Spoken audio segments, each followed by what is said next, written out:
Vi voglio raccontare che mi è successo. Stavo solo in mezzo alla via, camminava. La strada non verneva mai. E così mi ha fermato.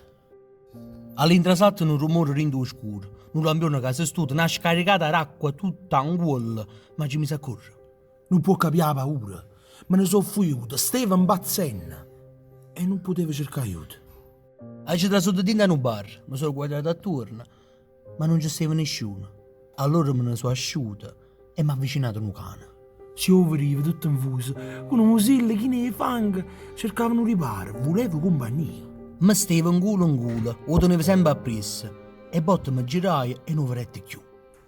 Te lo giuro, pare strano, non mi sentivo più sicuro. Fui a così che mi avvutai e decidette di cercare. Guardai per tutte parti, fischiava per mi far sentire, ma il cane non lo trovai e mi aveva rassegnato. Una luce per fortuna si appicciai e tornai a vedere qualcosa. A così pensai di tornare a rete, piano sotto un muro. A tu sarà aiuto, pensavo, non può essere lontano. Sono passati 3 minuti, a stipparti da sta. Mi mettette una volta con pazienza a cercare per tutte le vie. Pioveva assai più forte, ma sto cane dove sta? Mi trovai, da un momento una volta fuori il bar, mi affacciai e io sono detto a baiare. Contento che mi vedremo su un baingol e contenti pure, ma se stai vicino a essa. Come mai sta in mezzo alla via?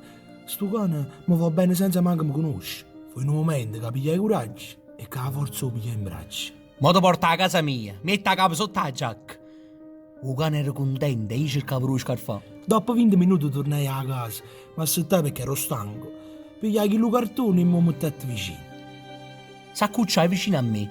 Prima mi allaccai scodinzolava, peggio in un pazzo, e con l'occhio mi fissava. Che stia a casa mia che posso fare? Non mi aspettavo, se su 7 botte e si faceva ancora più vicino. Chissà che sta pensando, che a me diceva. Forse tiene paura.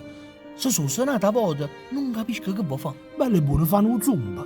Scinna che non ci ama. Sta panchina è troppo stretta, mi dispiace, che ha già fatto.